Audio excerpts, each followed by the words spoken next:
সার্থকতায় উঠবে ভরে, মরণ হবে নাশ, আবার সার্থক আমাদের হোক জীবন। এই প্রভুর ইচ্ছা, আচার্যের ইচ্ছা, আমরা সার্থক হয়ে উঠি।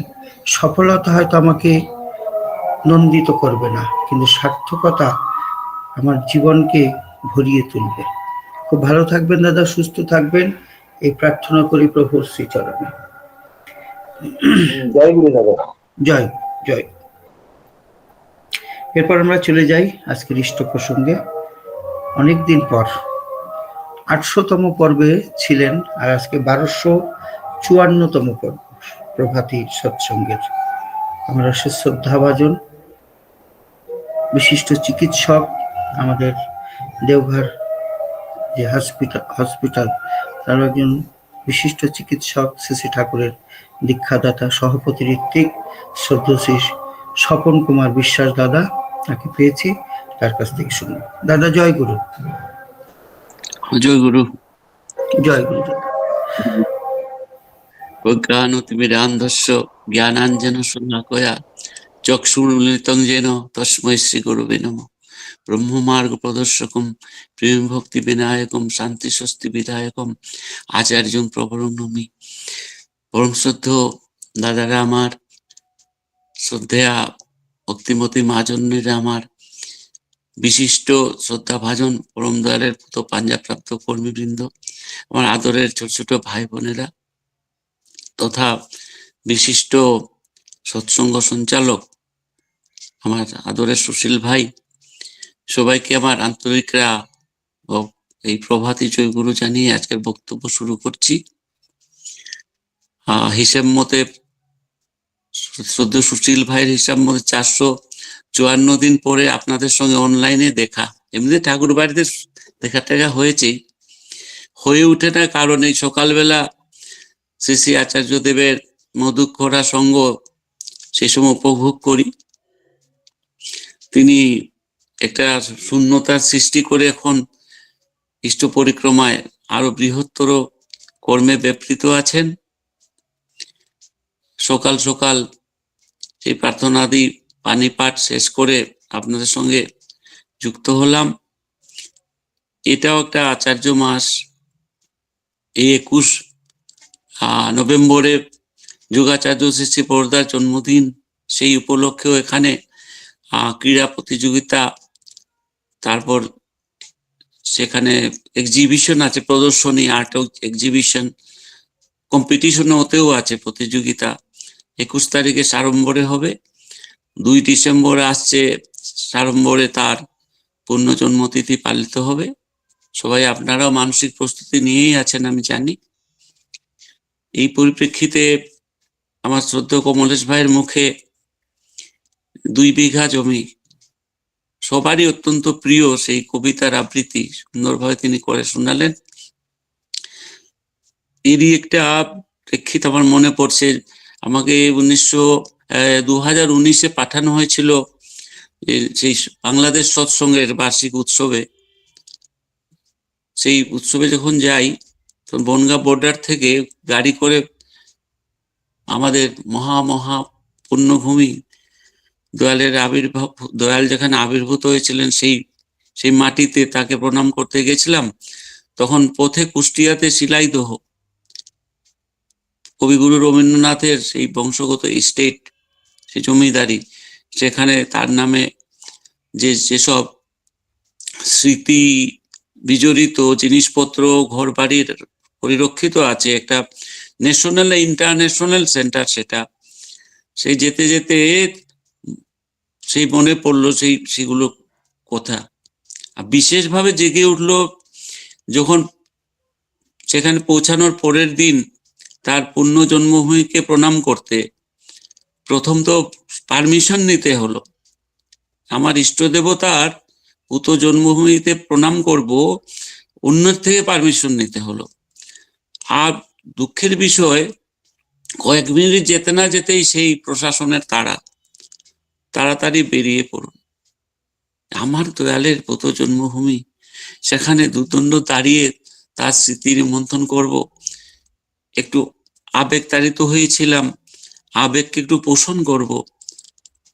তার স্মরণ মনন চিন্তন একটু চয়ন সেগুলোকে জাগরুক করব, মনে একটু ইষ্টপ্রাণতাকে বৃদ্ধি করব, তারও কোনো রকম উপায় নেই। পেছনে তারা সময় হয়ে গেছে, বেরিয়ে আসুন বেরিয়ে আসুন। সেই 2 বিঘা জমির সেই উনার যার অবস্থা হয়েছিল যে নিজের জমিতে বসে 2টো আম পড়েছে কুড়িয়ে খাবেন, তাতেই ওই হল্লাবাজি কলরব, তাকে ধরে নিয়ে যাওয়া হচ্ছে, বেঁধে শাস্তি দেওয়া হবে। তুমি মহারাজ সাধু বটো আজ, আমি আজ চোর বটে। ওই রকমই পরিস্থিতি আমারও মনে হয়েছিল, সেটা মনে পড়লো, আপনাদের সাথে শেয়ার করলাম। যাই হোক, আজকাল এই 1254 দিন জুড়ে আপনারা চালিয়ে আছেন এটাকে কোন রকম ধন্যবাদ দিয়ে আমি খাটো করতে চাই না, কৃতজ্ঞতা জ্ঞাপন করছি যে আপনারা দয়ালের অন্য কথা, সে কীর্তন গান সুর আলাপ আলোচনা বাণী পাঠের মধ্যে প্রচার করে যাচ্ছেন। নিজেরাও সত্তা সম্বর্ধনী কাজে লিপ্ত আছেন, এরই মাধ্যমে অন্যদের সত্তা সম্বর্ধনার কাজেও এগিয়ে দিচ্ছেন। এটা একটা ডিপি ওয়ার্কের পার্ট বলে আমি মনে করি। এখন চারিদিকে শোনা যাচ্ছে বিশ্বযুদ্ধের দামামা, এসব ফেনাতে আমি বসিনি। শোনা যাচ্ছে বিশ্ব শান্তি দরকার। তো ব্যক্তি বিশেষ, তারই তো প্রথম শান্তি দরকার।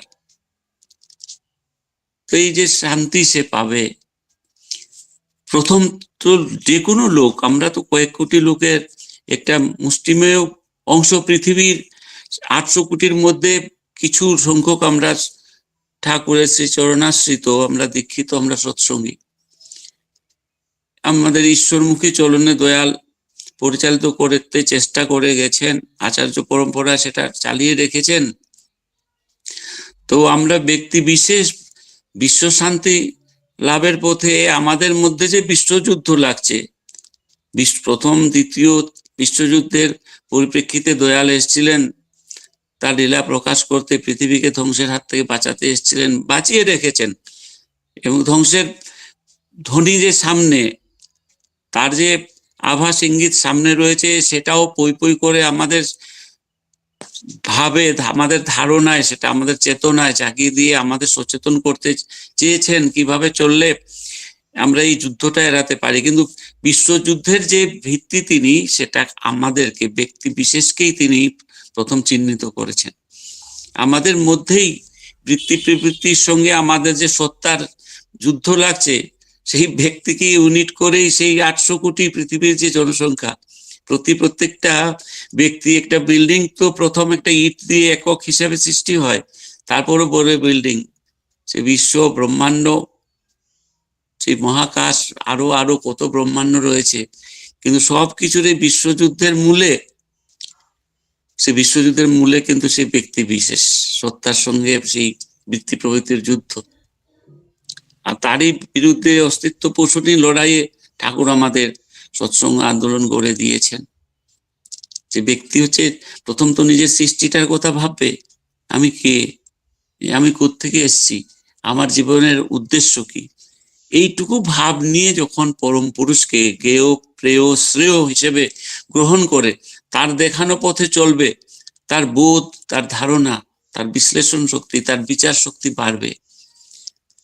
তখন সে জীবনের উৎসকে খুঁজে নিয়ে উৎসমুখী হয়ে চলবে।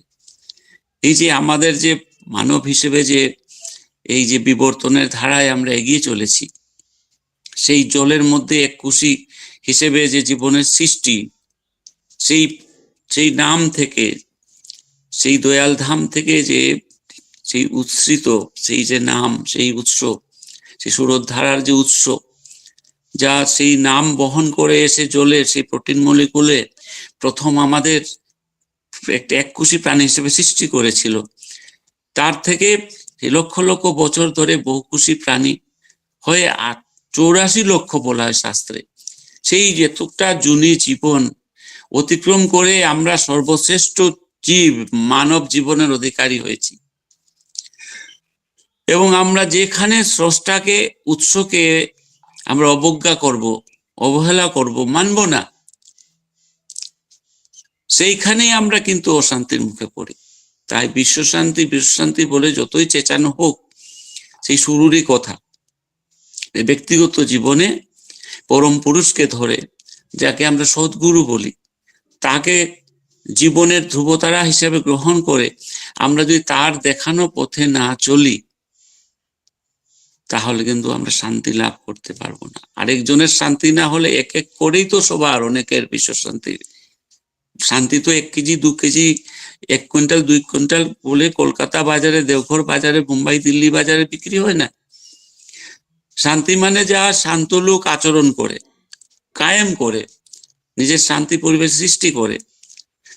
তার মানে শান্তি পেতে হলে আগে নিজে শান্ত হতে হয়, শরীরে, মনে এবং সত্তা দিয়ে। এবং শান্ত হতে হলে সন্ত সদ্গুরুর সন্নিধানে মানুষকে যেতেই হবে। সেইভাবে উৎসমুখী হওয়ার চিন্তাধারা মানুষের মনে আসা উচিত। বলছি, সে পুরুষোত্তম সদ্গুরু হয়ে ধরা দিয়েছেন আমাদের সামনে, আমাদের জন্ম জন্মান্তরের স্বীকৃতি। অবশ্য তার দয়াটাই বেশি প্লে করে, সেই আমরা যে তাকে সেই পরম পাওয়া পেয়েছি, তাকে সদ্গুরু বলে অভিহিত কেন করছি? সবাই জানে সদ্গুরু মানে সত্তা পোষণী গুরু, অস্তিত্ব পোষণী গুরু। তাই অস্তিত্ব পোষণী চালচলন তার কাছ থেকে শিখে নিতে হবে। যদি আমরা এক এক করে অনেক, মানে তিনি জীবজগৎ জীবন কারণ, জীবজগৎ জীবন কারণ সকালে বলি, কিন্তু তার মর্মার্থ যদি বোধ করি তাহলে বুঝতে পারবো সেই জীবনটাকে যে বাঁচিয়ে রাখবেন। মানে তার সন্নিধানে না পৌঁছলে এবং তার কথা না শুনলে, সেইভাবে জীবন পরিচালিত না করলে হবে না। আর সেই যে সত্তা পোষণী অ্যাক্টিভিটি, চালচলন, সত্তা পোষণী চালচলন, সত্তা সম্বর্ধনার পথে চালিয়ে যাওয়ার যে মরকুচ, যে সাধনা, যে বিচার বুদ্ধি, যে ধারণা, সেটা শুধু নিজের মধ্যে সীমাবদ্ধ রাখলে হবে না। প্রত্যেককে সেই সত্তা সম্বর্ধনী পথের হদিশ দিতে হবে, বাতলাতে হবে কি করে সদ্গুরু আমাদের এই অস্তিত্ব পোষণী হয়ে আমাদের সামনে আবির্ভূত হয়েছেন। তাই দয়াল যখন বলেছিলেন যে বিশ্বে আছে যত নগরাদি গ্রাম, সর্বত্র প্রচার হবে এই সত্য নাম, এই কলকাতার বুকে 1920 সালে দয়াল কম্বুকণ্ঠে বলেছিলেন। আর আমরা ধরে নিয়েছি সেটা হচ্ছে একটা ভবিষ্যৎ দ্রষ্টার, যুগদ্রষ্টার ভবিষ্যৎবাণী, যুগবাণী, যে এমনিতেই সৎনাম প্রচার হয়ে যাবে, দ্বারে দ্বারে পৌঁছবে, সেটা কিন্তু নয়। এটা হচ্ছে যে আমাদেরকে একটা কর্ম দেওয়া, দায়িত্ব দেওয়া আমাদের। তো তাকে উপভোগ করার অধিকার আমরা পেয়েছি, কিন্তু দায়িত্ব যদি আমরা না গ্রহণ করি, নিজের সত্তা পোষণ, নিজের সত্তা সম্বর্ধনার সাথে সাথে অন্যের সত্তা পোষণী এবং অন্যের সত্তা সম্বর্ধনী হয়ে উঠবো, সেই চেষ্টাটা কি করে, যে সৎনাম যত প্রতি দ্বারে দ্বারে পৌঁছয়। একটা ঠাকুর বলছেন যে ফুল ফুটেছে, সেই ফুলের সুগন্ধ যাবে কোথায়? নাকে, তবে না আমরা গন্ধ পাবো তার। তো ফুল উৎস থেকে, সেই গন্ধের উৎস থেকে নাক অব্দি পৌঁছাতে একটা মাধ্যম তো লাগে। সেই মাধ্যমটা করতে চেয়ে না আমাদের কর্মীদের, কর্মী হিসেবে। আরো আগে একবার আপনাদের ওখানে বলেছি যে আমরা ভাবি যে যাজক, অধৈর্য, প্রতিঋত্বিক, জ্যোতিঋত্বিক ওরাই শুধু কর্মী, এটা না। বাঁচা বাড়ার কর্মে উদ্বুদ্ধ করা হয়েছে যে সৎনাম, এই সৎমন্ত্র, বীজ নাম গ্রহণের মাধ্যমে আমরা যে কর্মী হয়েছি, এবং যোজন যাজন ইষ্টপ্রীতি সৈস্তনী সদাচার, এই যে পরম মহাযজ্ঞ আমরা লাভ করেছি তার কাছ থেকে, এইগুলো পালনের মাধ্যমে আমরা যে নিজেরা সত্তা পোষণী হয়েছি এবং আমরা অন্যকে সত্তা পোষণী করে তোলার যে মহাযজ্ঞে বৃত হয়েছি, সেটা যে কর্মী হিসেবে আমরাই মাধ্যম হিসেবে দ্বারে দ্বারে পৌঁছে দেব। সেই তখনও বলেছিলাম যে সেই লক্ষ্যটা হচ্ছে ঈশ্বরমুখী হওয়া, এবং করার লক্ষ্য হচ্ছে প্রতি দ্বারে দ্বারে যেচে কেঁদে হেসে ডুবাও সবারে নাম অমৃত রসে, ছুটে যাক সবে নিত্যানন্দ ধামে যেন গো নামেতে ডুবিয়া রয়। এছাড়া বাঁচার, বাড়ার, অস্তিত্ব রক্ষার, বিশ্ব শান্তির আর কোনো উপায় নেই। তাই সেই বিশ্বে আছে যত নগরাদি গ্রাম, সর্বত্র প্রচার হবে এই সত্য নাম, একে জ্যোতিষের একটা বাণী হিসেবে, একটা ভবিষ্যৎ দ্রষ্টার বাণী হিসেবে, এটা অন্তর্যামীর ফলে যাবে বলে একটা বাণী হিসেবে ধরে নেওয়া নয়। প্রতিদারে তাকে পৌঁছানোর চেষ্টা, এটাই তার চতুর্থ পঞ্চম পুরুষের সেই উদ্ভাবনী শক্তির মাধ্যমে আমরা পেয়েছি একটা যজ্ঞ হিসেবে ডিপি ওয়ার্কের মাধ্যমে। তার দয়াতেই আমরা যুগে যুগে এই মঙ্গলস্থলীলকে আমরা পেয়েছি। কখনো তিনি রামচন্দ্রের যুদ্ধ নীতি দিয়েছেন, মানে অশুভের বিরুদ্ধে শুভের জয়, এই কথা। তখন রামচন্দ্রের সময় তিনি তাকে ঠাকুরকে জিজ্ঞেস করা হয়েছিল, আর তারপর রাজনীতি হিসেবেও শ্রীকৃষ্ণের সময় তিনি রাজনীতি শিখিয়ে গেছেন, মানে যুগোপযোগী সবকিছু শিখিয়ে গেছেন আমাদের অস্তিত্ব পোষণের জন্য।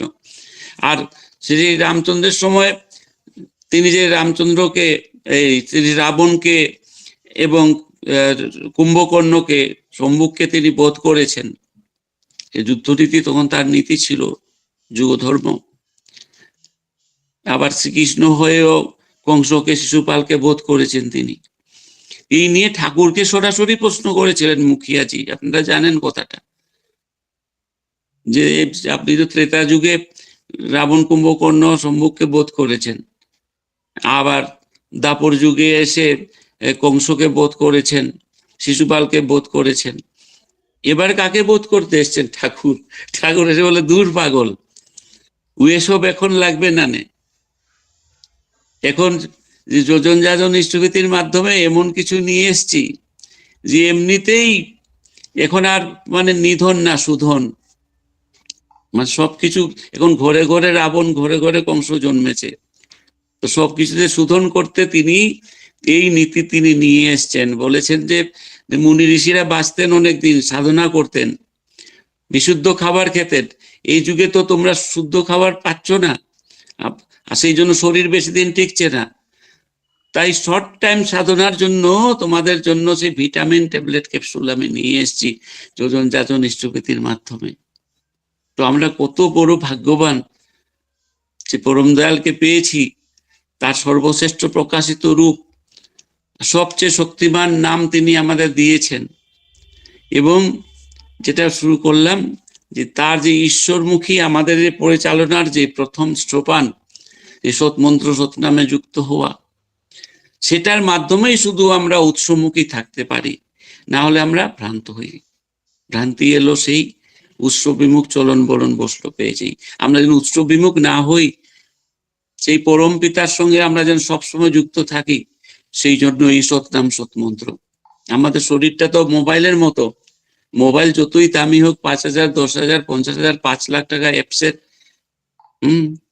কিন্তু মোবাইলটা নিয়েই কি কথা বলতে পারি, যোগাযোগ হতে পারে? হতে পারে না। সেই শরীরটা আমাদের মোবাইল ফোনের মতো, মোবাইল সেট।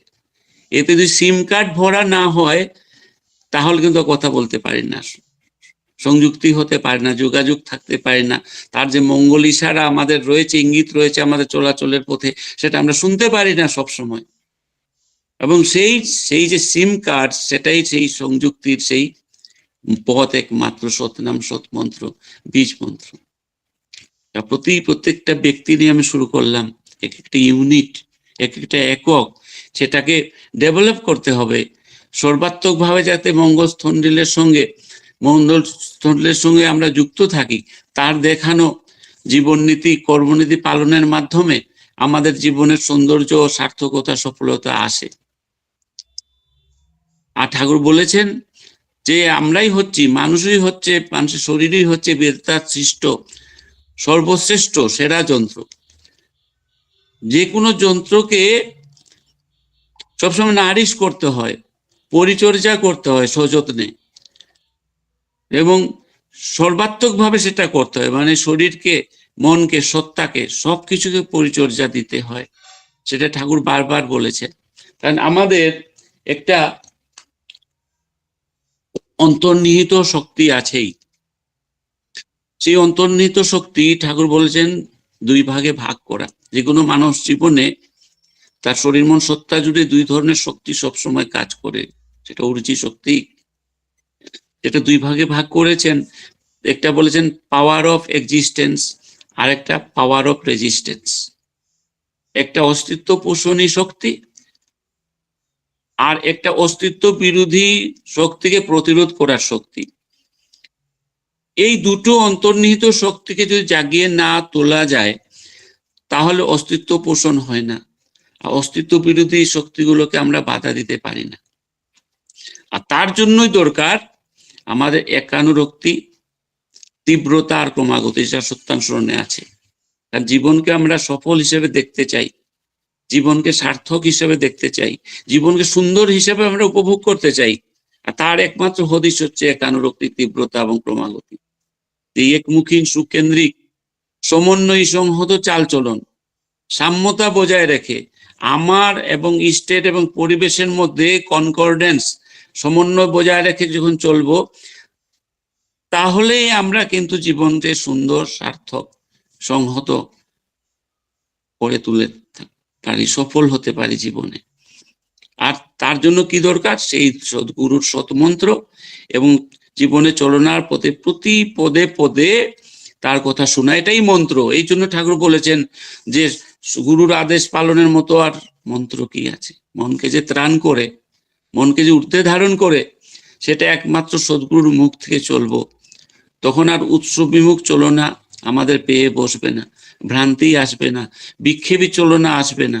আমাদের প্রাণন শক্তি সবসময় এগিয়ে চলবে। জন্মের সময় আমরা সেই প্রাণন শক্তি নিয়ে আসি, মাতা পিতার মিলনে আমরা আসি, তো সেই মিলনের মাধ্যমে যে সুরত ধারা, জাস্ট টু ইউনিফাই, সেই মিলন শক্তি যেটা, যার মাধ্যমে আমরা পৃথিবীতে এসছি, স্পার্মভাবের সেই সম্পর্ক হওয়ার পরে, যোগাযোগ সংযুক্তি হওয়ার পরে যে প্রাণ সৃষ্টি আমাদের হয়, সেই শক্তিটাই পরবর্তীতে আমাদের ভাইটাল ফোর্স, জীবনী শক্তি, প্রাণন শক্তি হিসেবে কাজ করে। কোষ বিভাজন দ্বারা একটা শরীর বিধান সৃষ্টি হয়, বিভিন্ন অঙ্গ প্রত্যঙ্গ মিলে। আর মস্তিষ্ক হচ্ছে তার সবচেয়ে বড় হেড অফিস, যেটা দিয়ে আমরা পৃথিবীকে অনুভব করি, সারা প্রবণতা ডেভেলপ করি, নিজেদের পরিচালনা করি হেড অফিস হিসেবে। তো সেই ভাইটাল ফোর্সটা যদি সবসময় আমরা কালচার করে না রাখি, তাহলে কিন্তু আমাদের প্রাণন শক্তি বৃদ্ধি হয় না। আমাদের রোগ শোক ইত্যাদি, গ্রহদোষ, বুদ্ধি বিপর্যয়, দারিদ্র, যা ষষ্ঠনীতে আমাদের ঠাকুর মহামন্ত্র দিয়েছেন, সেগুলোর বিরুদ্ধে লড়াই করা, সেগুলোর ভিত্তি কিন্তু সেই শরীর, মন এবং সত্তা।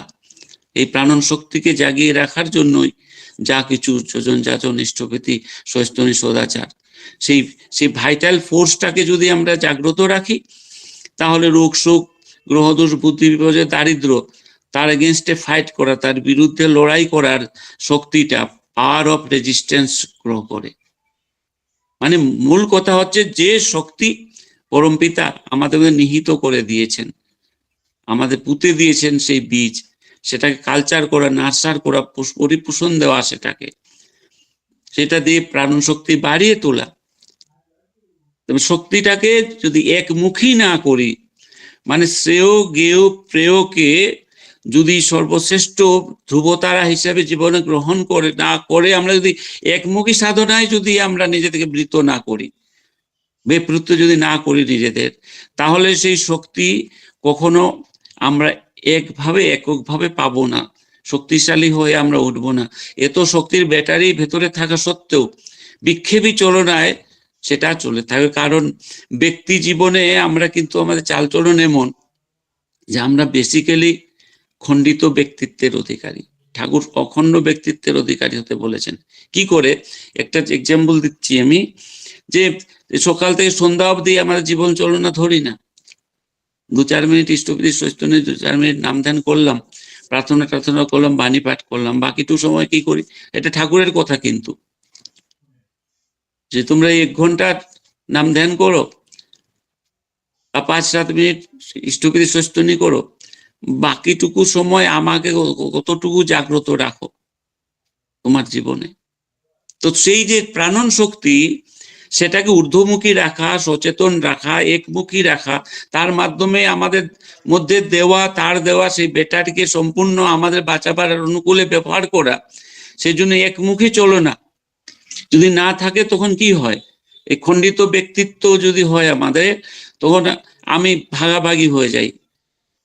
আমি তো থাকলাম আমার স্বার্থ, আমার স্ত্রীর আমি, আমার পুত্রের আমি, আমার আমার ছেলের আমি, আমার মেয়ের আমি, আমার মোবাইলের আমি, আমার টিভির আমি খবরের কাগজের আমি হকারের আমি, দোকানদারের আমি, বাজার হাটের আমি, মানে খণ্ডিত হয়েই থাকি। সমন্বয় করে সেটাকে যে একমুখী ইষ্টমুখী চালাবো সেটা পারি না। তখন আমার অন্তর্নিহিত শক্তি ভাগাভাগি হয়ে যায়। এত শক্তি, এত প্রচন্ড শক্তি, পরমপিতার সন্তান আমি রোজ সকালে বলি তাকে সকলই পেয়েছি আমি, একটু ফাঁক থেকে যায়, সকলই পেয়েছি আমি মুখে বলি, কিন্তু দেখি যে আমি অপূর্ণ রয়েছি, আমার ভেতরটা ভরে উঠেনি, কারণ আমার শক্তিটাকে আমি আমার বাঁচা বাড়ার পথে অস্তিত্ব পোষণের কাজে লাগাতে পারি না। একটা গাছকে যদি 10টা হাতি 10 দিকে টানতে থাকে, প্রবল শক্তিশালী হাতি, সেই গাছ পড়বে না, কারণ শক্তিটা ভাগাভাগি হয়ে একটা শক্তি আরেকটা শক্তিকে নিউট্রাল করে দেয়, একমুখী শক্তি হলো না তখন। তো আমরা সেই আমাদের লক্ষ্যে পৌঁছাতে পারি না, আমার শক্তিটাকে আমাদের বাঁচা বাড়ার পথে প্রকৃতভাবে ব্যবহার করতে পারি না, কারণ আমি আত্মনিয়ন্ত্রণী হইনি। তাই শুধু কর্মঠ হলেই হবে না জীবনে, আমি ভাগাভাগি শুধু আমার দিনের দিনলিপি নিয়ে বললাম খণ্ডিত ব্যক্তিত্ব, সেই সঙ্গে আমি আমার বৃত্তি প্রবৃত্তির দ্বারাও খণ্ডিত সব সময়। একটা 24 ঘন্টা যেমন দিন রাত সে ভাগাভাগি হয়ে যায়, আমিও সেরকম 6 ভাগে ভাগাভাগি হয়ে যাই। কাম, ক্রোধ, লোভ, মোহ, মদ, মাশ্চর্য, এসব ফেনিয়ে বলার নেই, সবাই জানে সেটা। আমরা বৃত্তি প্রবৃত্তি ওকে বলি। আমরা ঠাকুর পাড়াকে রিপু শত্রু বলে জানতাম, কিন্তু ঠাকুর বলেন না না, এগুলো তোমার মিত্র, তোমাদের ছোটা চাকর পরমপিতা দিয়েছে, ওদের উপর প্রভুত্ব করো, ওদের দাস হিসেবে ওদের সেবা নাও, তোমার বাঁচা বাড়ার অস্তিত্ব পোষণী হিসেবে, ওদের দাস তুমি হতে যেও না। কিন্তু প্রকৃত প্রস্তাবনায় আমরা তো বিখণ্ডিত হয়ে যাই, ওদের পিছনে, লোভের পেছনে, ক্রোধের পেছনে, কামনার পেছনে ছুটতে থাকি, যে শারীরিকভাবে না হয় মানসিকভাবে সেইভাবেই চলতে থাকি। কারণ যে ইষ্ট চিন্তা আমার মাথায় কত সময় থাকে, ঠাকুর পরমপিতা আমাদের চ্যালেঞ্জ দিয়েছেন যে কতটুকু সময় তোমার ভেতরে আমি জাগ্রত থাকি। জীবনের অনেক জায়গাতে ফাটল সৃষ্টি হয়, ফাঁক সৃষ্টি হয়, এবং সেটাকে, সেই ফাঁকটা পূর্ণ করতে হয় কিভাবে আমরা জানি না, যে ইষ্ট শক্তি দিয়ে, সর্বশ্রেষ্ঠ ইষ্ট শক্তি, তিনি সর্বশক্তিমান, তিনি সবচেয়ে শক্তিমান, সর্বঘটে বিরাজমান, তিনি সর্বজ্ঞ, অমনিপটেন্ট, অমনিপ্রেজেন্ট, অমনিশিয়েন্ট। এটা প্রাণপণে বিশ্বাস করে শুধু তিনি যা বলেন সেটাই, সেই সদ্গুরু শরণাপন্ন হওয়া, সৎনাম মনন করা, সৎসঙ্গ করা, তখন বলেছেন যে উন্নয়নের গ্যারান্টি, এবং সেটা অধিকার হিসেবে দিয়েছেন, কিন্তু দায়িত্ব পালনের। তুমি ঠিক যেন যে তুমি তোমার নিজের, দোষের, দেশের, পরিবারের বর্তমান এবং ভবিষ্যতের জন্য দায়ী, আর কাউকে দায়ী করেনি, আমাকে দায়ী করেছেন। আর আমি খণ্ডিত ব্যক্তিত্ব হয় সেই দায়িত্ব পালনে আমি বিরত থাকি, পারি না, বা আংশিকভাবে পারি, যেটুকু ভালো করি ভালো ফল পাই, কিন্তু বেশিরভাগই আমার শক্তিটা ঠিকভাবে ব্যবহৃত হয় না। এবং সেটা কন্ট্রোলের উপায় তো সে গীতার মলাটে দেওয়াই আছে সবার জন্য। গীতার মলাটটা সবাই মনে করুন, সেই শত শত বছর ধরে আমাদের ঘরে আছে। সেই জীবন যুদ্ধে, ধর্মক্ষেত্রে, কুরুক্ষেত্রে সমবেত যুযুৎসভা, সে কুরুক্ষেত্রে যুদ্ধের ক্ষেত্রে দেখা যাচ্ছে রথে বসে আছেন যোদ্ধা হিসেবে অর্জুন, সারথী হিসেবে সে যুগাবতার শ্রীকৃষ্ণ। যুদ্ধ করছেন অর্জুন ঠিকই, অস্ত্র ধারণ করেন শ্রীকৃষ্ণ ঠিকই, কিন্তু সেই যুদ্ধের রথ, যে জীবনের যে গতিটা, সেটা যেন একমুখী হয়, সেই জন্য 6টা ঘোড়া যে টানছে সেই রথটাকে, তার লাগাম কিন্তু শ্রীকৃষ্ণের হাতে, ইষ্টের হাতে, পরম পুরুষের হাতে। সেই 6টার লাগাম এই তার হাতে দিয়ে দিতে হবে। ষষ্ঠী মহামন্ত্রের মাধ্যমে ঠাকুর তাও আমাদের দিয়েছেন। আর সেইভাবেই আমরা আমাদের শক্তিকে পরিচালনা করতে পারি, অন্তর্শক্তিকে, জীবনীয় শক্তিকে ঠিক মতো পরিচালনা করতে পারি, ইষ্টকে শ্রেয়, জ্ঞেয়, ধ্যেয় সব হিসেবে, জীবনের ধ্রুবতারা হিসেবে আমরা পালন করে আমাদের অস্তিত্বকে রক্ষা করতে পারি, অস্তিত্ব পোষণী হতে পারি। আর নিজের সত্তা সম্বর্ধনার সাথে সাথে অন্যের সত্তা সম্বর্ধনার কথাও চিন্তা করতে যেন হয়, সেই রকম একটা আন্দোলন গড়ে দিয়ে গেছেন ঠাকুর। কারণ তিনি বলেছেন যে প্রত্যয়েরই প্রেরণাটি অভ্যাসেতে জ্বলে, ব্যবহারে উঠলে ফুটে চরিত্র তাই বলে। আমরা যেন আমাদের ব্যক্তিত্বে, আমাদের স্বভাবে, আমাদের চরিত্রে আমরা উদ্ভাসিত হয়ে উঠি, আমাদের মাধ্যমে যেন পরমপিতা জেগে উঠেন, জ্বলে উঠেন। ডিপি ওয়ার্ক মানে দীক্ষাপত্র সমীক্ষা না, দীক্ষাপত্র ওয়ার্ক না, দুয়ারে পরমপিতা ওয়াকিং বলে ধরতে হবে। যে আমার মাধ্যমে আমার ইষ্ট পরমপিতা, আমার আচার্যদেব, আমাদের আচার ব্যবহারের মাধ্যমে, ব্যক্তিত্বের মাধ্যমে, চরিত্রের মাধ্যমে, সেবার মাধ্যমে যেন তারে তারে পৌঁছান। তার মঙ্গলবার্তা সেইভাবে এফেক্টিভ, ফলপ্রসূ হবে, লোক সহজেই সেটা গ্রহণ করবে। আর যত লোক গ্রহণ করবে ততই শান্তি শান্তি শান্তি শান্তির পথে আমরা এগিয়ে যাব। এছাড়া আর কোনো উপায় পৃথিবীর সামনে খোলা নেই। এই বলে সবার সুস্থ ইষ্টমুখীর মহাজীবন পরম দয়ালের শ্রীচরণ প্রার্থনা করে আমার বক্তব্য শেষ করছি।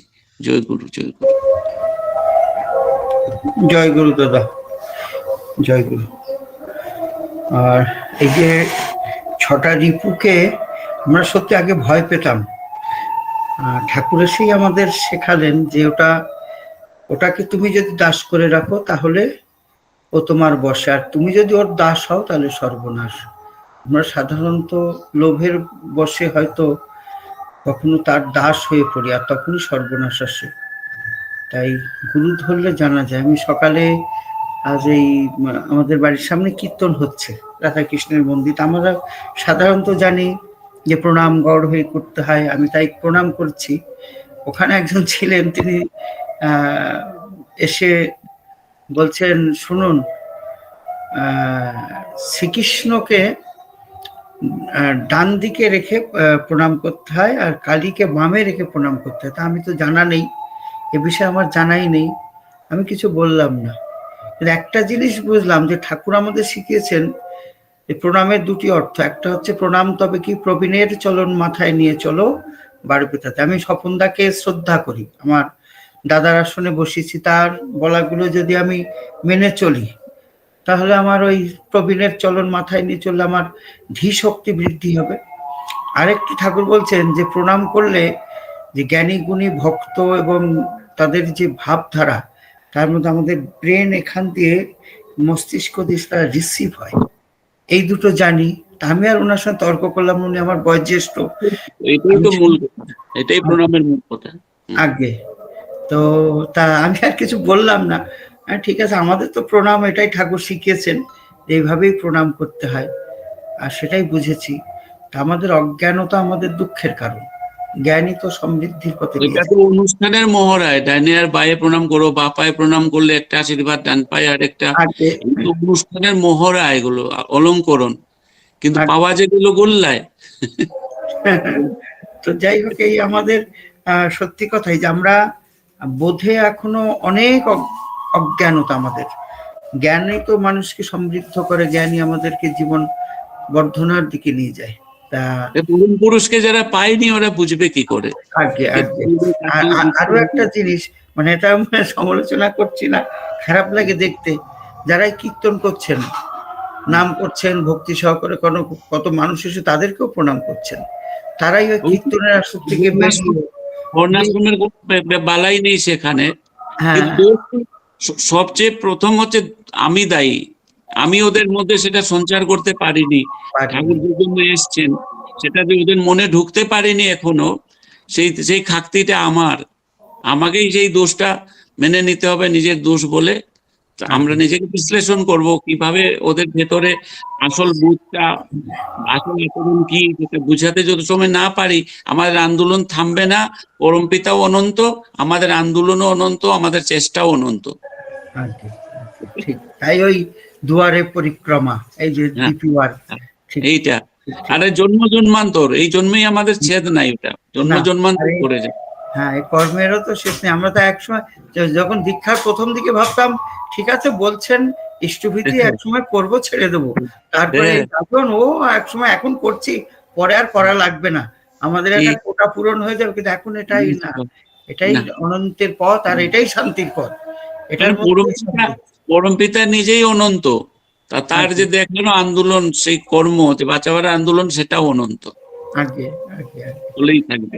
যাই হোক, আমি আপনাকে আমার অন্তরের শ্রদ্ধাপূর্ণ প্রণাম জানাই আর প্রার্থনা করি যে আপনি সুস্থ থাকবেন। এমনি ভাবে আমি যখনই যেখানে আপনাকে সামনে দেখলেও আমি একটু প্রেরণা পাই।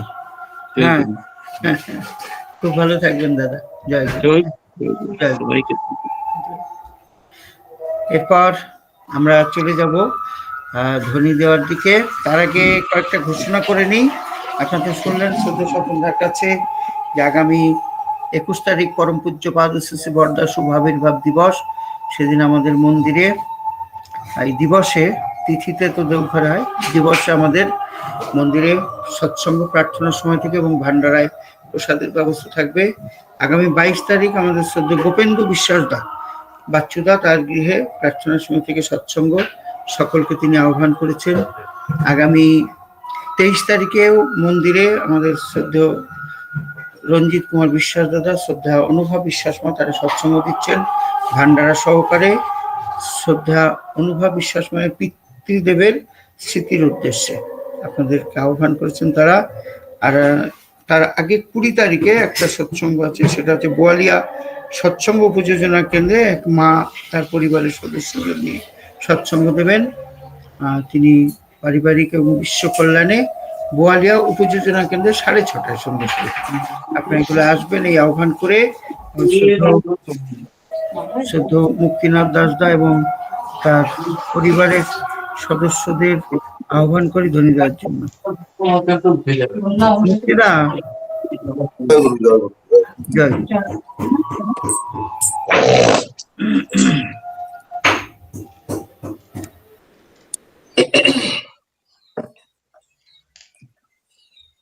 বন্দে পুরুষোত্তমম, বন্দে পুরুষোত্তমম, বন্দে পুরুষোত্তমম, বন্দে পুরুষোত্তমম, বন্দে পুরুষোত্তমম, বন্দে পুরুষোত্তমম। পরম প্রেমময় শ্রী শ্রী ঠাকুর মুকুল চন্দ্র কি, পরম প্রেমময় শ্রী শ্রী ঠাকুর মুকুল চন্দ্র কি, পরম প্রেমময় ঠাকুর মুকুল চন্দ্র কি, পরমরাত্মা জগজ্জননী শ্রী শ্রী বড়মা কি জয়, পরমরাত্মা জগজ্জননী শ্রী শ্রী বড়মা কি জয়, পরমরাত্মা জগজ্জননী শ্রী শ্রী বড়মা কি জয়, পরম পূজ্যপাদ শ্রী শ্রী বরদা কি, জয়, পরম পূজ্যপাদ শ্রী শ্রী বরদা কি, জয়, পরম পূজ্যপাদ শ্রী শ্রী বরদা কি, জয়, পরম পূজ্যপাদ শ্রী শ্রী আচার্য দেব কি, জয়, পরম পূজ্যপাদ শ্রী শ্রী আচার্য দেব কি, জয়, পরম পূজ্যপাদ শ্রী শ্রী আচার্য দেব কি, জয়, সৎসঙ্গ